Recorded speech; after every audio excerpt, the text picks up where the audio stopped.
If I say 1 and flood, it's now 100% weighted there. So flood's pretty darn cool if you have vast... Did anybody else hear that weird echo? Just me? No? Okay. Anyways, there may be areas that are rigid, that don't have a whole lot of flex, where you just want to quickly grab a whole bunch of edge loops. And if you guys have decent topology that's very easy to look at, this is once again an example of where topology is handy. Because if I'm looking at this, I'm not getting lost as to what I'm selecting. I can select entire edge loops, right? If this was all tessellated and all triangles, it would be a freaking nightmare. Because although I might be able to see them, I might also grab something I don't mean to. And this is why we took such great pains to make clean geometry, is to avoid this. So when we got to this point, we weren't pulling our hair out. All right. Are there any questions on the weight paint tool here? No? Are you sure you guys got it now? If you paint too much on let's say the elbow joint, Okay. will it stop the actual bend itself because it's... That's an excellent question. All right. So let's see if we can undo our way out of this. Oh, bugger. All right. Well, I'm too lazy to actually bother fixing that. I could.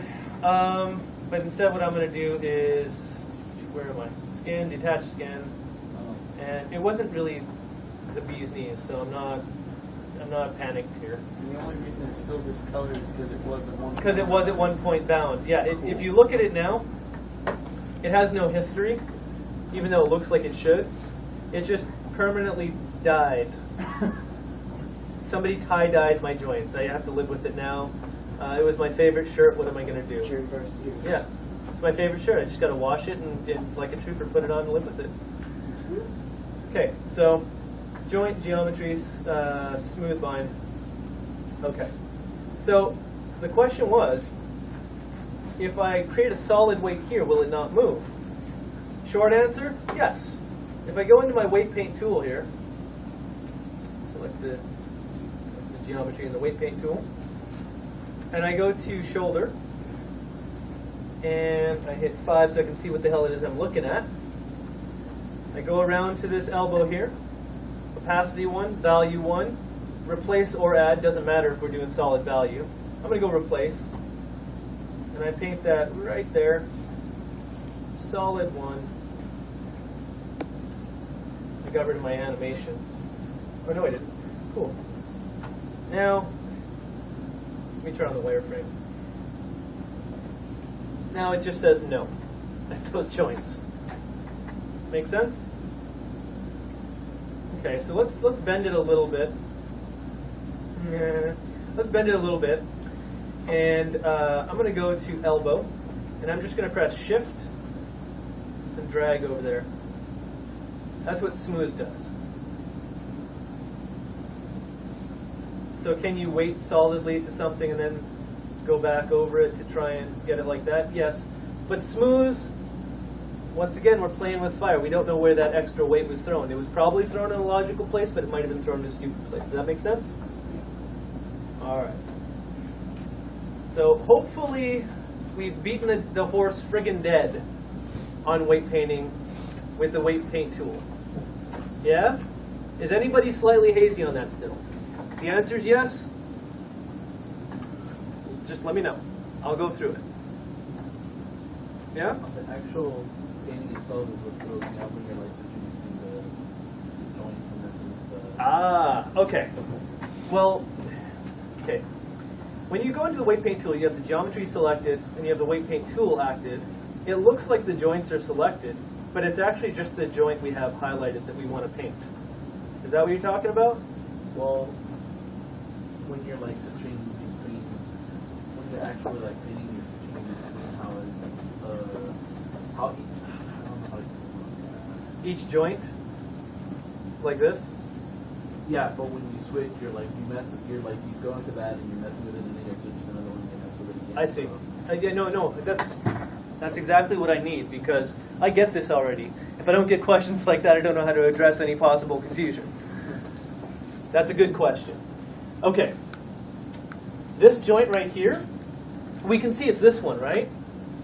When I have this selected, it's going to give me the weighting for that joint only. This color you see is how that joint is affecting the geometry. This is the visual representation of how that joint, when it bends here, what kind of effect it will have here. The colder it is, the less effect it will have. The warmer it is, the more it will listen to what that's doing. If you guys remember, all joints do is rotate, right? In some cases, scale. But for our intents and purposes, they just rotate. What that means is, if it's weighted 100% to that joint, essentially what we're telling it is, you will absolutely follow orders from this guy when he rotates, without question. So examples of that would be, if you were rigging geometry for a game that doesn't understand parented hierarchies for a game engine. I know that UDK was like that for a while, where you would, if you had a robotic figure, you would literally have to have your separate objects put the smooth weight, which is totally counterintuitive, by the way, because this is designed for more organic shapes that flex and give. But you would have to weight every single rigid object 100% to the joint it was following so that it wouldn't look like it was flexing, if that makes sense. So when I look at this elbow, this color, that's just the elbow. So I know, looking at this, that this edge loop right here, that's the one that's most affected by the elbow. If I switch to shoulder, I can see that the shoulder, which is this joint right here, right? So it's basically that bone right there. It's controlling this area right here, and it starts to fall off in terms of influence as we hit the end joints. If I go to clavicle, it's just this section right here. Forearm, does that make sense? And messing with one, will that affect the other? If Yes. you mess with the elbow, you'll see some change Yes. when you switch to shoulder. Yes, you will. And that's because, I should probably double check before I tell you something absolutely. Maya 2013, Maya didn't normalize weights. I already explained that to you, but the easiest way to think of is when we were in the component area, you saw how everything went to 1 on the far right side? That's what we want, because you can't actually tell that vertex to go 200% any which way. It's kind of like saying, I'm 200% sure on something. No, you're not. You're either sure or you're not. If you're sure, you're 100% sure, and it doesn't go beyond sure, because 100% is already to the max extent, right? Okay, well, it's the same thing with these verts. If you're going beyond 100%, you're confusing them, okay? With normalized weights turnoff, it's basically allowing for confusion, if that makes sense. The way we want this to work is the way you're describing. It looks like it's working properly. We're going to double check down the road. But ultimately, yeah. What it should do when you weight these, emphasis on should, is if you weight this 0.25 and you say replace and you're on shoulder, that 0.75 has to go somewhere else. So those verts, they don't care that you told it 0.25. They go, fine then, I'm taking my 0.75 and I'm going elsewhere. And it'll go to the next set of joints and it'll try to make it work.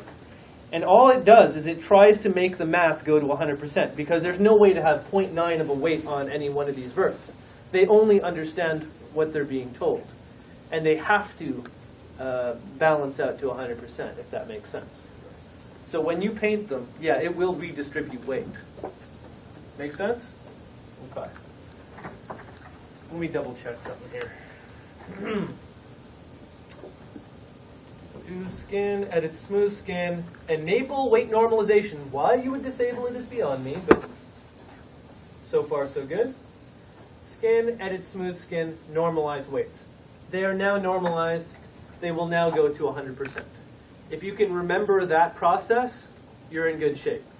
If this had not been normalized, or if there was any kind of confusion there, what you would have seen happen is a nuclear bomb explosion of my verts.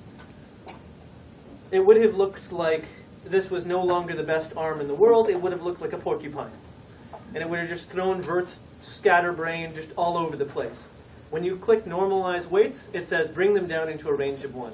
And then it will make sense again. Okay? So when we go to Evelyn's rig, we'll see if it's still the case on a more complex model. All right, so I'm going to detach smooth skin here, or smooth bind. Detach skin. And we're going to go on to the next one, which is an interactive skin bind. This is the one I recommend you guys use, and I'll explain that in a second. It's also the one that's in all likelihood going to need the weights normalized because it's going to be stupid.